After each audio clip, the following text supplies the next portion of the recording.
ഹൃദ്യം മലയാളത്തിൻ്റെ പുതിയൊരു ക്ലാസ്സിലേക്ക് എല്ലാവർക്കും സ്വാഗതം. നെറ്റ് എക്സാം ഒക്കെ കഴിഞ്ഞല്ലോ അല്ലേ? ഏറ്റവും നന്നായി തന്നെ നിങ്ങൾ നെറ്റ് എക്സാം എഴുതിയിട്ടുണ്ട് എന്ന് വിശ്വസിക്കുന്നു. ഏറ്റവും നന്നായി തന്നെ നിങ്ങൾ പഠിച്ചിട്ടുണ്ട്. അതുകൊണ്ട് തന്നെ ഏറ്റവും നന്നായി തന്നെ നിങ്ങൾ നെറ്റ് എക്സാം എഴുതിയിട്ടുണ്ടാവും അല്ലേ? അപ്പം ഇനി വരാനുള്ളത് HST എക്സാം ആണ്. അപ്പം HST മലയാളത്തിന് വേണ്ടി ഏറ്റവും നന്നായി തന്നെ നിങ്ങൾ പഠനം തുടരുക. നിങ്ങളുടെ ലക്ഷ്യത്തിലേക്ക് നിങ്ങൾക്ക് ഏറ്റവും മനോഹരമായി തന്നെ എത്തിച്ചേരാൻ സാധിക്കട്ടെ. അപ്പോൾ നമ്മൾ മഹാകാവ്യത്തിലേക്ക് കടക്കുകയാണ്. കഴിഞ്ഞ ക്ലാസ്സിൽ നമ്മൾ മഹാകാവ്യം ആരുടെ മഹാകാവ്യത്തെക്കുറിച്ച് പറഞ്ഞാണ് അവസാനിപ്പിച്ചത്? വടക്കുംകൂറിൻ്റെ മഹാകാവ്യത്തെക്കുറിച്ച് പറഞ്ഞിട്ടാണല്ലേ അവസാനിപ്പിച്ചത്. ഏതൊക്കെയായിരുന്നു അവ? ഉത്തരഭാരതം, രഘുവീര വിജയം, രാഘവാഭ്യുദയം എന്നിവയായിരുന്നു അല്ലേ? അപ്പോൾ ഉത്തരഭാരതം, രഘുവീര വിജയം, രാഘവാഭ്യുദയം. ഇന്ന് നമ്മൾ പഠിക്കാൻ പോകുന്നത് ഇസ്രായേൽ വംശം എന്നുള്ള മഹാകാവ്യത്തെക്കുറിച്ചാണ്. ഇസ്രായേൽ വംശത്തിലാണ് നമ്മൾ ഇന്ന് പഠനം ആരംഭിക്കുന്നത്. 1952 ഇസ്രായേൽ വംശം രചിക്കുന്നത്. 1952 ഇസ്രായേൽ വംശം രചിക്കുന്നത്. ആരാണിത് രചിച്ചത്? പ്രവിത്യാനം ദേവസ്യ PC ദേവസ്യയാണ് ഇസ്രായേൽ വംശം എന്ന് പറയുന്ന മഹാകാവ്യം രചിച്ചിരിക്കുന്നത്.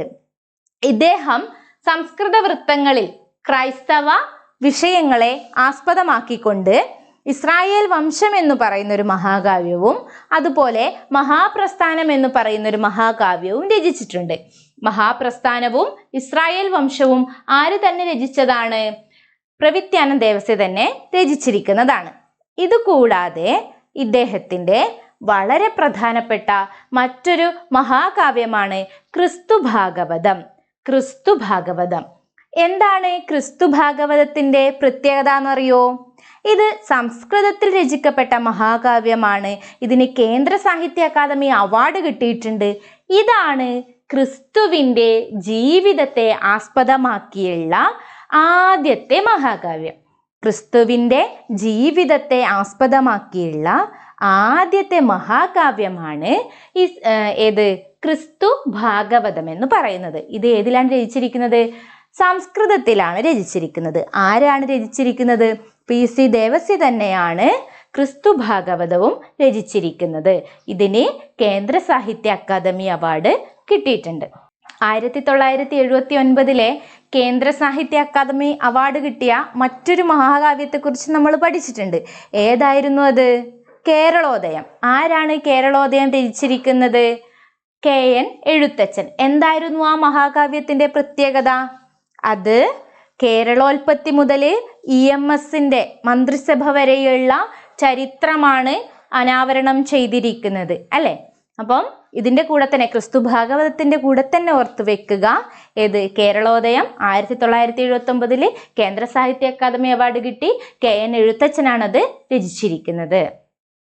ഇസ്രായേൽ വംശത്തിൻ്റെ മറ്റൊരു പ്രത്യേകത എന്ന് പറയുന്നത് ഇതിൽ യഹൂദന്മാരുടെ വംശചരിത്രമാണ് പറയുന്നത്. യഹൂദന്മാരുടെ വംശചരിത്രം ഇസ്രായേൽ വംശത്തിൽ പരാമർശിക്കുന്നുണ്ട്. ഇസ്രായേൽ വംശത്തിലെ ഗ്രാമീണ കന്യകയുടെ വർണ്ണന വളരെ പ്രശസ്തമാണ്. അത് എങ്ങനെയാണ് തുടങ്ങുന്നതെന്ന് പറയാം.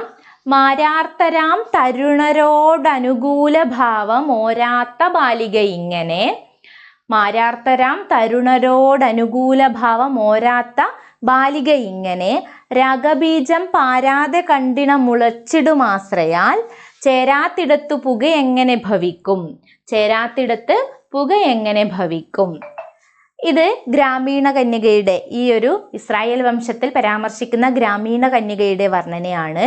ഇസ്രായേൽ വംശത്തിന് അവതാരിക എഴുതിയിരിക്കുന്നത് BP ഉണ്ണിയാണ്. ഇസ്രായേൽ വംശത്തിന് അവതാരിക എഴുതിയിരിക്കുന്നത് BP ഉണ്ണിയാണ്.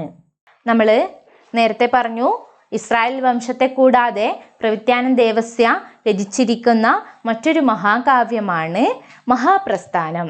1966 രചിച്ചിരിക്കുന്നത്. 1966 മഹാപ്രസ്ഥാനം രചിച്ചിരിക്കുന്നത്. ഇതിൻ്റെ പ്രതിപാദ്യ വിഷയം എന്ന് പറയുന്നത് മോശയുടെ നേതൃത്വത്തിൽ കാനാൻ രാജ്യത്തിലേക്കുള്ള പ്രയാണമാണ്. മോശയുടെ നേതൃത്വത്തിൽ കാനാൻ രാജ്യത്തിലേക്കുള്ള പ്രയാണമാണ് മഹാപ്രസ്ഥാനത്തിലെ പ്രതിപാദ്യം എന്ന് പറയുന്നത്. ഇതിന് അവതാരിക എഴുതിയിരിക്കുന്നത് PK നാരായണ പിള്ളയാണ്. PK നാരായണ പിള്ളയാണ് മഹാപ്രസ്ഥാനത്തിന് അവതാരിക എഴുതിയിരിക്കുന്നത്. 1965 പുത്തൻകാവ് മാത്തൻതരകൻ എഴുതിയ മഹാകാവ്യമാണ് വിശ്വദീപം. 1965 പുത്തൻകാവ് മാത്തൻതരകൻ എഴുതിയ മഹാകാവ്യമാണ് വിശ്വദീപം. ക്രിസ്തുദേവന്റെ ദിവ്യചരിതമാണ് ഈ വിശ്വദീപത്തിൽ പ്രതിപാദിച്ചിരിക്കുന്നത്. ക്രിസ്തുദേവന്റെ ദിവ്യചരിതമാണ് വിശ്വദീപത്തിലെ പ്രതിപാദ്യ വിഷയമായിട്ട് വരുന്നത്. സർഗവിഭാഗമില്ലാതെ ദ്രാവിഡ വൃത്തത്തിലാണ് ഇത് രചിച്ചിരിക്കുന്നത്. ദ്രാവിഡ വൃത്തത്തിലെ സർഗ നിബന്ധമല്ലാതെ രചിച്ചിരിക്കുന്ന മഹാകാവ്യമാണ് വിശ്വദീപം. അപ്പം നമ്മൾ പഠിച്ചിട്ടുണ്ട് അല്ലേ, മഹാകാവ്യ ലക്ഷണങ്ങളെക്കുറിച്ച് വളരെ വിശദമായിട്ട് നമ്മൾ ആദ്യത്തെ ക്ലാസ്സിൽ പഠിച്ചിട്ടുണ്ട്.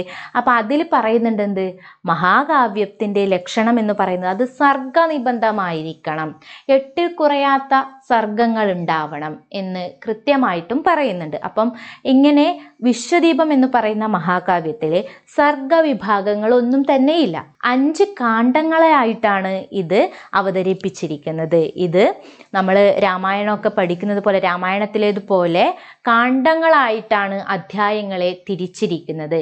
അങ്ങനെ 5 കാണ്ഡങ്ങളിലായിട്ടാണ് വിഷയക്രമീകരണം നടത്തിയിരിക്കുന്നത്. എന്തായിരുന്നു വിശ്വദീപത്തിലെ വിഷയം എന്ന് പറയുന്നത്? ക്രിസ്തുദേവന്റെ ദിവ്യചരിതം അല്ലേ.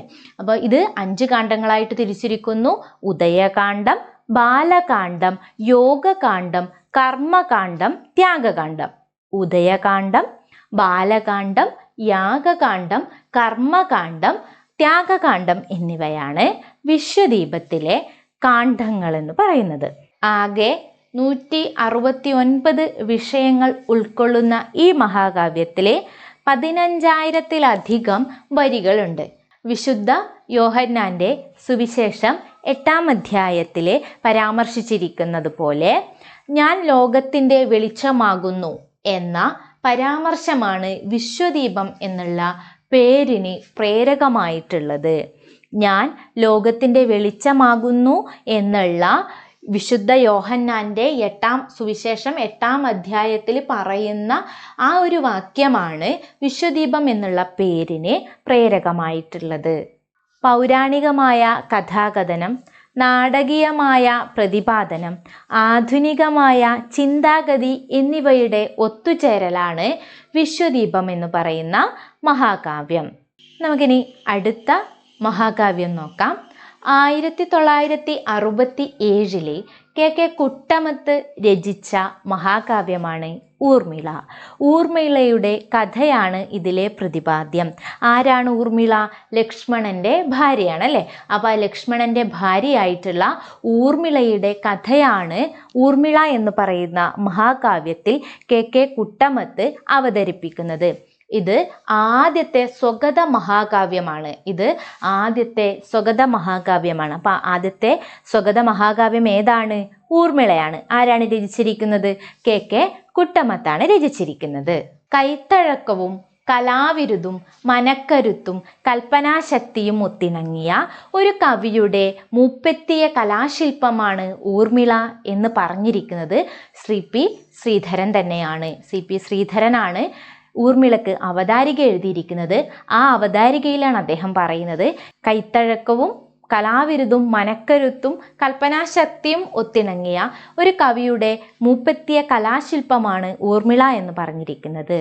അപ്പോൾ അടുത്തൊരു മഹാകാവ്യം നമുക്ക് നോക്കാം. ആര്യാമൃതം. ആരാണ് ആര്യാമൃതം രചിച്ചിരിക്കുന്നത്? മഠം പരമേശ്വരൻ നമ്പൂതിരിയാണ് ആര്യാമൃതത്തിൻ്റെ രചയിതാവ്. 30-ലധികം സർഗങ്ങളാണ് ആര്യാമൃതത്തിലുള്ളത്. 3500-ൽ-അധികം ശ്ലോകങ്ങൾ ഇതിലുണ്ട്. 3500-ൽ-അധികം ശ്ലോകങ്ങൾ ആര്യാമൃതത്തിലുണ്ട്. അയ്യപ്പ ചരിതമാണ് ഇതിലെ പ്രധാന വിഷയം എന്ന് പറയുന്നത്. അയ്യപ്പ ചരിതമാണ് ആര്യാമൃതത്തിലെ പ്രധാന വിഷയം. ശബരിമല, പമ്പാനദി എന്നിവയെക്കുറിച്ച് പരാമർശിക്കുന്ന മഹാകാവ്യമാണ് ആര്യാമൃതം. മലയപർവ്വതം, കേരളം, പമ്പാനദി, സമുദ്രം തുടങ്ങിയവയെക്കുറിച്ചുള്ള വർണ്ണനകൾ വളരെ ശ്രദ്ധേയമാണ്. ആര്യാമൃതത്തിലെ മലയപർവ്വതം, കേരളം, പമ്പാനദി, സമുദ്രം തുടങ്ങിയവയെക്കുറിച്ചുള്ള വർണ്ണനകൾ വളരെ ശ്രദ്ധേയമായിട്ടുള്ളതാണ്. ഇന്നത്തെ ക്ലാസ്സിൽ നമ്മൾ ഏതൊക്കെ മഹാകാവ്യങ്ങളാണ് പഠിച്ചത്? ഇസ്രായേൽ വംശം, മഹാപ്രസ്ഥാനം, വിശ്വദീപം, ഊർമിള, ആര്യാമൃതം. ഇസ്രായേൽ വംശം 1952 പ്രവിത്യാനം ദേവസ്യ രചിച്ചിരിക്കുന്നു. സംസ്കൃത വൃത്തത്തിൽ ക്രിസ്തീയ ചരിതം ആസ്പദമാക്കി ഇസ്രായേൽ വംശവും മഹാപ്രസ്ഥാനവും പ്രവിത്യാനം ദേവസ്യ തന്നെ രചിച്ചിരിക്കുന്നു. ഇദ്ദേഹം രചിച്ചിട്ടുള്ള മറ്റൊരു മഹാകാവ്യമാണ് ഏത്? ക്രിസ്തു ഭാഗവതം. ക്രിസ്തുവിൻ്റെ ജീവിതത്തെ ആസ്പദമാക്കിയിട്ടുള്ള ആദ്യത്തെ മഹാകാവ്യമാണ് ക്രിസ്തു ഭാഗവതം എന്ന് പറയുന്നത്. ഇതിലെ ഗ്രാമീണ കന്യകയുടെ വർണ്ണന വളരെ പ്രശസ്തമാണ്. അപ്പോൾ ഇത്രയാണ് നമ്മൾ ഏതിനെക്കുറിച്ച് പറഞ്ഞത്? ഇസ്രായേൽ വംശത്തെക്കുറിച്ച് പഠിച്ചത് അല്ലേ? ഇത് കൂടാതെ ഒരു കാര്യം കൂടെ പറഞ്ഞിരുന്നു. യഹൂദന്മാരുടെ ചരിത്രമാണ് ഇസ്രായേൽ വംശത്തിൽ പ്രതിപാദിക്കുന്നത്. പിന്നെ നമ്മൾ പ്രവിത്യാനം ദേവസ്യയുടെ തന്നെ മഹാപ്രസ്ഥാനം എന്ന് പറയുന്ന മഹാകാവ്യത്തെക്കുറിച്ച് പഠിച്ചു. ഇത് 1966 രചിച്ചത്. പ്രവിത്യാനം ദേവസ്യയാണ് രചിച്ചത്. പിന്നെ നമ്മൾ പഠിച്ചത് മഹാപ്രസ്ഥാനം എന്ന് പറയുന്ന മഹാകാവ്യമാണല്ലേ. 1966 പ്രവിത്യാനം ദേവസ്യ തന്നെയാണ് ഈ മഹാകാവ്യം മഹാപ്രസ്ഥാനം എന്ന് പറയുന്ന മഹാകാവ്യം രചിച്ചിരിക്കുന്നത്. മോശയുടെ നേതൃത്വത്തിൽ കാനാൻ രാജ്യത്തിലേക്കുള്ള പ്രയാണമാണ് ഇതിലെ പ്രതിപാദ്യം. അവതാരിക PK നാരായണ പിള്ളയാണ്. അതിനുശേഷം നമ്മൾ ഏത് മഹാകാവ്യം പഠിച്ചു?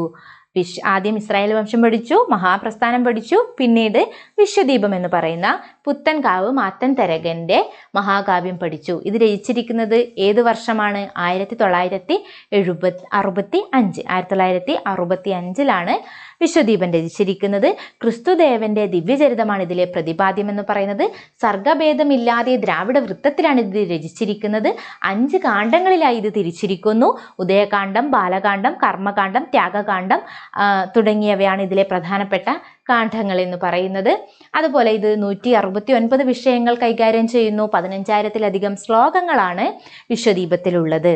വിശുദ്ധ യോഹന്നാന്റെ സുവിശേഷം 8-ാം ഭാഗത്തിലെ 12-ാം വാചകത്തിലുള്ള ഞാൻ ലോകത്തിൻ്റെ വെളിച്ചമാകുന്നു എന്നുള്ള വരികളാണ് വിശ്വദീപം എന്ന് പറയുന്ന പേരിന് പ്രേരകമായിട്ടുള്ളത്. അപ്പോൾ ഇത്രയാണ് വിശ്വദീപം എന്ന് പറയുന്ന മഹാകാവ്യത്തെക്കുറിച്ചുള്ളത്. പിന്നെ നമ്മൾ ഏത് മഹാകാവ്യ പഠിച്ചത്? ഊർമിള. ഊർമിള രചിച്ചിരിക്കുന്നത് ആരാണ്?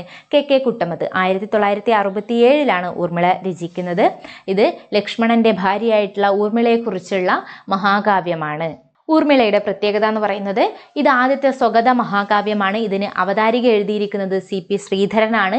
കൈത്തഴക്കവും കലാവിരുതും മനക്കരുത്തും കൽപ്പനാശക്തിയും ഒത്തിണങ്ങിയ ഒരു കവിയുടെ മൂപ്പെത്തിയ കലാശില്പമാണ് ഊർമിള എന്ന് ഇദ്ദേഹം പരാമർശിച്ചിരിക്കുന്നു.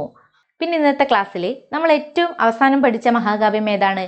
ആര്യാമൃതം മഠം പരമേശ്വരൻ നമ്പൂതിരിയാണ് രചിച്ചിരിക്കുന്നത്. ഇതിന് 30 സർഗങ്ങളാണുള്ളത്. 3500-ലധികം ശ്ലോകങ്ങൾ ഇതിലുണ്ട്. അയ്യപ്പ ചരിതമാണ് ഇതിലെ വിഷയം. ശബരിമല, പമ്പാനദി എന്നിവയെക്കുറിച്ച് പരാമർശിക്കുന്നുണ്ട്. അതുകൂടാതെ മലയപർവ്വതത്തെക്കുറിച്ചും കേരളത്തെക്കുറിച്ചും പമ്പാനദിയെക്കുറിച്ചും സമുദ്രത്തെക്കുറിച്ചുമുള്ള വളരെ തെളിഞ്ഞ മനോഹരമായിട്ടുള്ള വർണ്ണനകൾ ഇതിലുണ്ട്. അത് ഈ കവിതയെ കൂടുതൽ ശ്രദ്ധേയമാക്കുന്നവയാണ്. അപ്പോൾ ഇന്നത്തെ ക്ലാസ് നിങ്ങൾക്ക് ഏറ്റവും നന്നായി തന്നെ മനസ്സിലായി എന്ന് വിചാരിക്കുന്നു. നിങ്ങൾ വീഡിയോ കാണാനിരിക്കുമ്പോൾ നോട്ടും പേനയും തന്നെ കയ്യിലെടുത്ത് വെച്ചിരിക്കുക. കൃത്യമായി പോയിന്റുകൾ എഴുതി വെച്ച് തന്നെ മനസ്സിലാക്കി തന്നെ പഠിക്കുക. മഹാകാവ്യമൊക്കെ പഠിക്കുമ്പോൾ ഒരുപാട് മഹാകാവ്യങ്ങളുണ്ട്. അത് രചിച്ചിരിക്കുന്ന ആളുടെ പേരുകൾ കൃത്യമായി ഓർത്ത് വെക്കണം. മിക്ക മഹാകാവ്യങ്ങളുടെയും വർഷങ്ങൾ കൃത്യമായിട്ട് ഓർത്ത് വെക്കണം. അതുപോലെ തന്നെ അതിൽ പ്രതിപാദിക്കുന്ന വിഷയങ്ങൾ കൃത്യമായിട്ട് നമുക്ക് മനസ്സിലായിട്ടുണ്ടാവണം. അത് ഓർമ്മയിലുണ്ടാവണം. മാറിപ്പോവാതിരിക്കാൻ വേണ്ടി ശ്രദ്ധിക്കണം. അതുകൊണ്ട് കൃത്യമായിട്ടും പേനയും ബുക്കും എടുത്ത് വെച്ചുകൊണ്ട് തന്നെ പഠിക്കാൻ ഇരിക്കുക. ഇതൊക്കെ കാലഗണനാക്രമത്തിലൊക്കെ ചോദിക്കാറുണ്ട്. മഹാകാവ്യങ്ങൾ എഴുതിയതാരാന്ന് ചോദിക്കാറുണ്ട്, കാലഗണനാക്രമത്തിൽ ചോദിക്കാറുണ്ട്. അതുപോലെ തന്നെ ഓരോ വിഷയത്തെ ആസ്പദമാക്കി ഇത് ഏത് മഹാകാവ്യമാണെന്ന് തിരിച്ചറിയാൻ വേണ്ടി ചോദിക്കാറുണ്ട്. ഇപ്പോൾ ഉദാഹരണത്തിന് നമ്മൾ ഏറ്റവും ലാസ്റ്റ് പഠിച്ചത് ആര്യാമൃതം എന്ന് പറയുന്ന മഠം പരമേശ്വരൻ നമ്പൂതിരിയുടെ മഹാകാവ്യമാണ്. അപ്പോൾ ഇതിൽ നിന്ന് എങ്ങനെ ചോദ്യം വരാം? അയ്യപ്പചരിതം വിഷയമാക്കി പമ്പാ നദിയെയും ശബരിമലയെയും പരാമർശിക്കുന്ന മഹാകാവ്യം ഏതെന്ന് തിരിച്ചറിയുക. എന്നിട്ട് ഓപ്ഷനിൽ കുറച്ച് മഹാകാവ്യങ്ങൾ കൊടുത്തിട്ടുണ്ടാവും. അതിലേതും കൂടി ഉണ്ടാവും, ആര്യാമൃതം ഉണ്ടാവും. അപ്പോൾ ആര്യാമൃതം എന്ന് പറയുന്ന മഹാകാവ്യത്തിൻ്റെ വിഷയം ഏതാണെന്ന് കൃത്യമായി നമുക്ക് അറിയുമെങ്കിൽ മാത്രമേ ഇത് നമുക്ക് എന്ത് ചെയ്യാൻ പറ്റൂ, ആ ശരിയായിട്ടുള്ള ഉത്തരം തിരഞ്ഞെടുക്കാൻ വേണ്ടി പറ്റും. അപ്പോൾ അതുകൊണ്ടാണ് പറയുന്നത് ഓരോ മഹാകാവ്യവും പഠിക്കുമ്പം അതിൻ്റെ വർഷവും അത് രചിച്ചിരിക്കുന്നത് ആര് കൃത്യമായി തന്നെ അതിൻ്റെ വിഷയം എന്താണെന്നും കൂടി ഓർത്ത് വെക്കണം. അതുകൂടാതെ ആ മഹാകാവ്യത്തിന് മറ്റ് വേറെന്തെങ്കിലും പ്രധാനപ്പെട്ട പ്രത്യേകതകൾ ഉണ്ടെങ്കിൽ അതും കൂടി ഓർമ്മിച്ച് വെക്കണം. എന്നാൽ മഹാകാവ്യത്തിൻ്റെ ഭാഗത്ത് നിന്നും ഏത് ചോദ്യം വന്നു കഴിഞ്ഞാലും അനായാസമായിട്ട് തന്നെ നിങ്ങൾക്ക് ഉത്തരം എഴുതാൻ വേണ്ടി കഴിയും.